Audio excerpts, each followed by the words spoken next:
Le culte des bonbons, quelle sucrerie il vaut mieux éviter le colorants artificiels, les graisses transformées et les glucides raffinés, c'est loin d'être la liste exhaustive des diététiciens pour effrayer les amateurs du sucré. Cependant, en renonçant entièrement aux friandises, l'homme serait privé d'une source de joie supplémentaire, affirment les experts interrogés. Les médecins ont expliqué comment il était possible non seulement de ne pas nuire à l'organisme, mais également de trouver des sucreries bénéfiques. Une bombe à base de graisse transformée. On ne peut pas affirmer que toutes les sucreries sont néfastes, déclare Ekaterina Alexandrova, endocrinologue, diététicienne et candidate sciences médicales. Par exemple, si un individu souffre d'un excès de poids ou de diabète, dans ce cas, évidemment, toutes les friandises à base de sucre et de fructose sont très nuisibles, mais ces personnes peuvent consommer des sucreries à base d'édulcorants naturels, dit-elle. Il s'agit notamment du sirop de topinambour et d'agave. Il existe des édulcorants chimiques, ils servent également à fabriquer des friandises, et en principe ils ne seront pas néfastes du point de vue d'augmentation du niveau de sucre, ils ne sont pas non plus caloriques. Mais en soi ils ne sont pas très bons pour l'organisme humain, on ne peut certainement pas dire que ces friandises sont bénéfiques, explique Ekaterina Alexandrova. L'experte avertit que le plus grand nombre de substances nuisibles se trouvent dans les sucreries créées spécialement pour les enfants. Les fabricants attirent les enfants avec des colorants chimiques qui permettent de donner une couleur vive. Ce sont des dragées, des caramels de toutes les couleurs de l'arc-en-ciel, il y a de nombreux ingrédients inutiles, qui ne sont pas naturels. C'est du sucre pur et des additifs nocifs, sachant que les enfants les consomment de manière incontrôlée. Ce n'est pas du tout bénéfique, souligne l'experte. Et d'ajouter que les différents biscuits et gaufres n'étaient pas non plus bons à la santé parce qu'en règle générale ils sont faits à base de margarine. C'est une bombe de glucides et de graisse à base de graisse transformée qui enfreigne significativement le métabolisme dans l'organisme, explique le médecin. Le culte des bonbons. Ekaterina Alexandrova a noté également que souvent le sucré devenait un culte pour les enfants. Pendant l'enfance nous prenons des habitudes alimentaires, par conséquent si un enfant s'habituait à ce que la consommation de sucreries soit une norme, il grandira avec cette idée, dit-elle.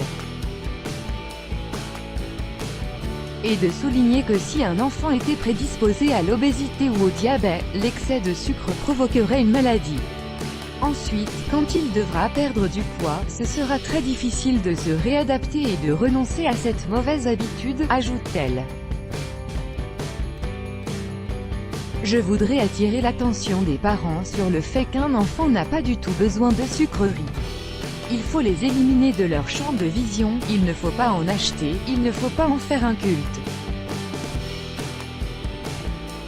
Il faut en donner très peu pour ne pas provoquer un fort désagrément chez l'enfant à cause de ça, préconise l'experte.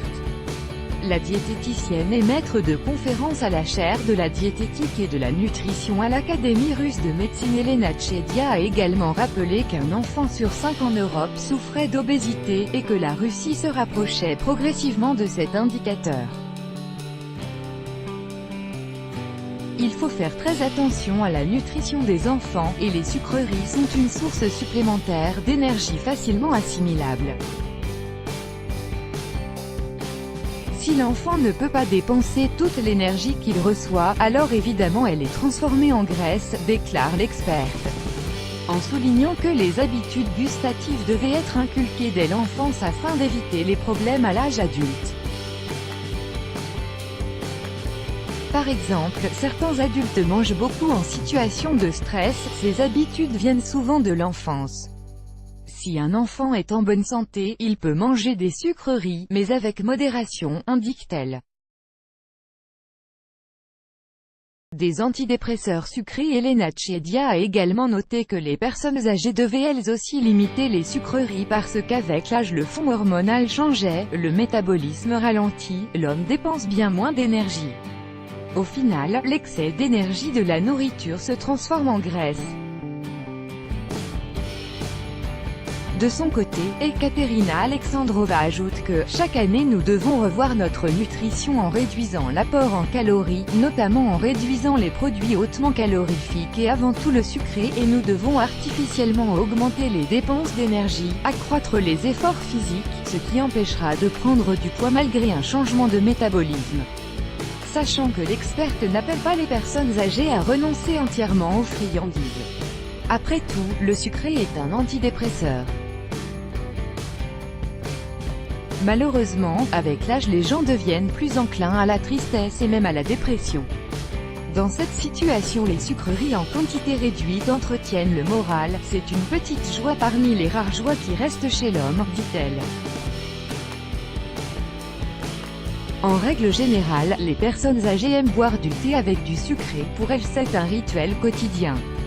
Quand les proches commencent à retirer cette dernière gaufre de leur bouche, c'est toujours dommage parce qu'ils privent les vieillards de joie, a affirmé Ekaterina Alexandrova.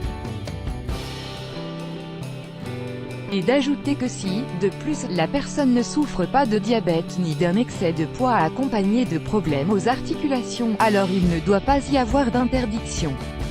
Cependant, les sucreries doivent être de qualité, naturelle. Les sucreries utiles et la recherche de substituer les Natchedia a expliqué que les sucreries néfastes contenant des glucides raffinés dépourvus de fibres étaient très rapidement assimilées, nécessitaient une importante quantité d'insuline et causaient des problèmes aux personnes obèses en apportant dans l'organisme un excès d'énergie se transformant en graisse. C'est pourquoi il vaut mieux consommer des sucreries naturelles, leurs glucides s'assimilent plus lentement, l'impact pour le pancréas, l'augmentation de l'insuline dans le sang, qui contribue à la synthèse de la graisse et ralentit sa désintégration. Que sont les sucreries naturelles? Par exemple, il est possible de manger de la betterave, ou du sucre de betterave, il est possible de manger une pomme ou de boire le jus, les glucides de la pomme s'assimilent 11 fois plus lentement qu'à partir du jus de pomme, et naturellement dans le second cas et créer une surcharge importante sur le pancréas, une grande injection d'insuline avec toutes les conséquences que cela implique, déclare-t-elle. Ekaterina Alexandrova est également d'accord que si un individu n'a pas de problème de poids ou de métabolisme, en quantité réduite les sucreries sont tout à fait acceptables. Selon l'experte, la marmelade et la pastilla à base d'ingrédients naturels ne sont pas nocifs, à base de jus de pomme, en utilisant des épaississants naturels, comme l'agar-agar. Et de poursuivre que dans la pastilla de pomme se trouve une grande quantité de vitamines, de fibres de pomme, de pectine, et c'est très utile. Elena Chedia a également confirmé que la pastilla, le zéphyr et la marmelade étaient meilleurs que le caramel ou les produits à base de farine, parce que ces produits contiennent de la pectine et des fibres.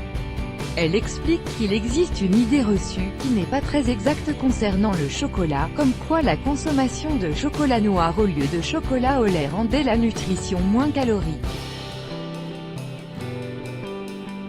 C'est quoi le chocolat? C'est de l'huile de cacao, de la graisse.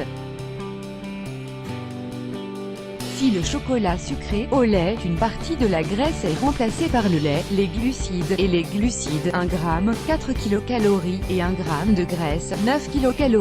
C'est pourquoi le chocolat au lait naturel est moins calorique que le chocolat noir, dit-elle. Ekaterina Alexandrova a noté également que le chocolat de qualité ne devait pas être forcément noir si l'individu n'a pas d'intolérance au lactose. Mais il ne faut pas en manger par tablette parce qu'il est très calorique. Alors que 20 à 30 grammes de chocolat par jour c'est même bénéfique, explique l'experte. Cette dernière a proposé des alternatives aux sucreries, par exemple des fruits secs, des noix, notamment dans le sucre, ainsi que le miel. Ekaterina Alexandrova a également expliqué que la plupart des personnes obèses ou atteintes de diabète étaient absolument indépendantes du sucré, du moins pas plus que tous les autres.